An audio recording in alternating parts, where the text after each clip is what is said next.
Okay, Mr. Bass here, and we're going to go ahead and grid the photo with the ruler. The most important thing is finding out where that 1 inch mark begins, and it begins not at the edge of the ruler, but at the zero or the first line right after the edge.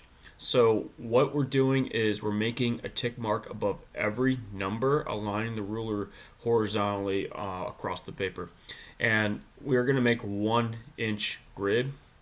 And so I have my tick marks. I'm going to slide my ruler down again and do the exact same thing, making a tick mark above every number. And I'm going to do it once more after this. And I do it 3 times, 3 tick marks, because oftentimes one tick mark might be faulty. So two of them usually agree.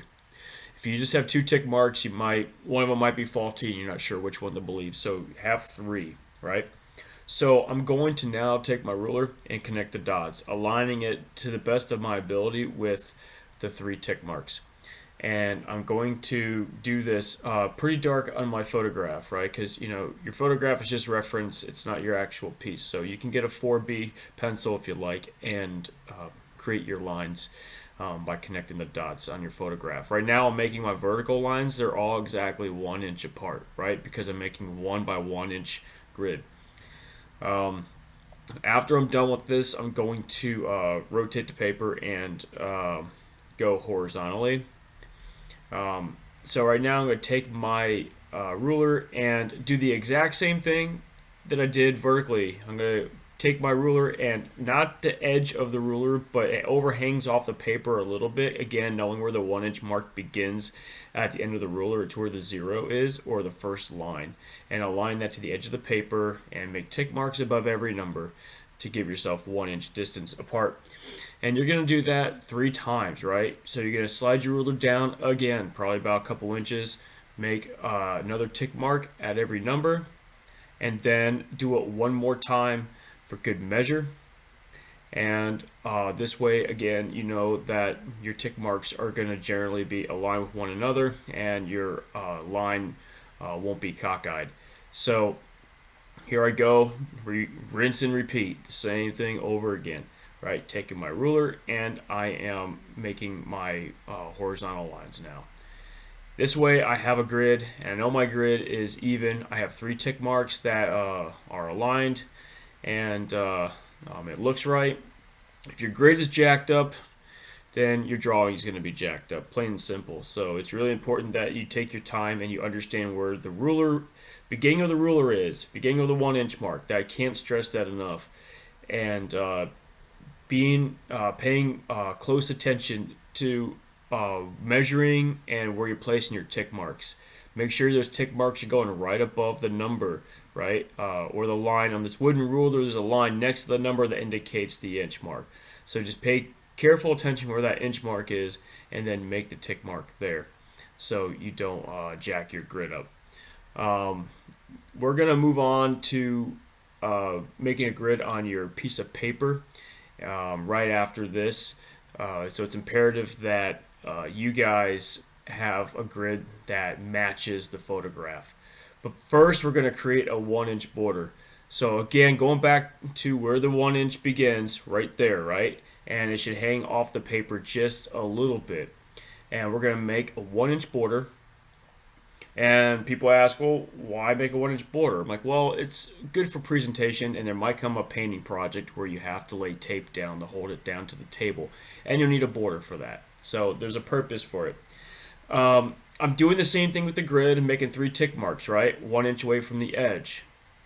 1, 2, 3. And now I'm going to connect the dots, right? All familiar. And make a straight line. Now go with a lighter pencil because you may not want these marks later on your paper. So right now I went a little lighter than expected and I'm going to just darken it just a tad, but you don't want to go dark, right? So then I'm going to flip the paper around and do the exact same thing from this edge, right? 1 inch from the edge. 1, 2, 3. Nothing's changed. It is exactly the same. It's just at a different edge of the paper, right? This is where students get tripped up the most. I don't know why, but it's an anomaly. Students get tripped up when making a border. Nothing changes. It's not formulaic. It's not math. Literally, it's really not. It's going to be literally measuring 1 inch from the distance from the edge of the paper.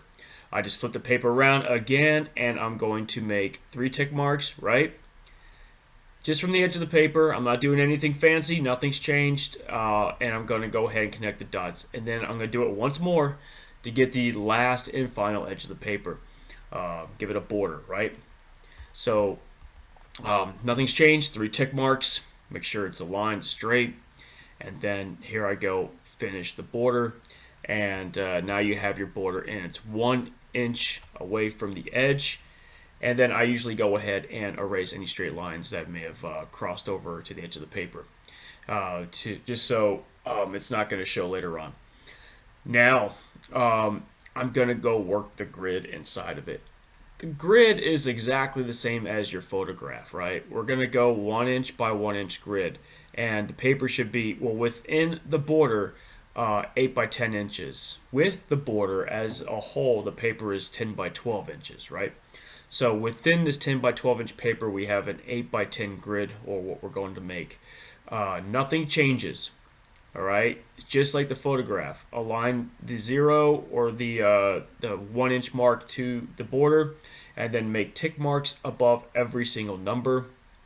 You're going to slide it down, and you're going to make more tick marks, just like the photograph. I can't emphasize that enough. Nothing changes. There's no trickery. It's very, very much the same. And I'm going to make my last and final tick marks. And once I'm done with that, guess what we're going to do next? We're going to connect the dots. So nothing changes. Again, I have to repeat that. Students get tripped up. They think something's different, and then they do some crazy Jedi stuff with the ruler that I've never seen before, and I think they overthink it. Don't overthink it. All right, you made your 3 tick marks. Just take your ruler out and connect the dots. It's just that simple. We're making our vertical lines all 1 inch apart, right? And you have to make sure that it's all the same distance, just like your grid. If this is 1.5 inches apart, but your grid on your photograph is 1 inch apart, what's the point of even having a grid, right? It's going to end up looking distorted when you try to copy or replicate whatever is in that grid. So now I have my horizontal or vertical lines. I'm going to go ahead and make my tick marks for my horizontal lines. Above every number, I'm making the same tick marks. I align the 1 inch mark to the border, and then I make those tick marks. I do it again. I slide it down a little bit of ways.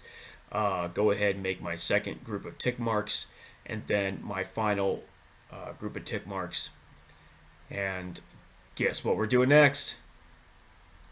We're going to connect the dots, right? So connect the dots. Align all 3 tick marks.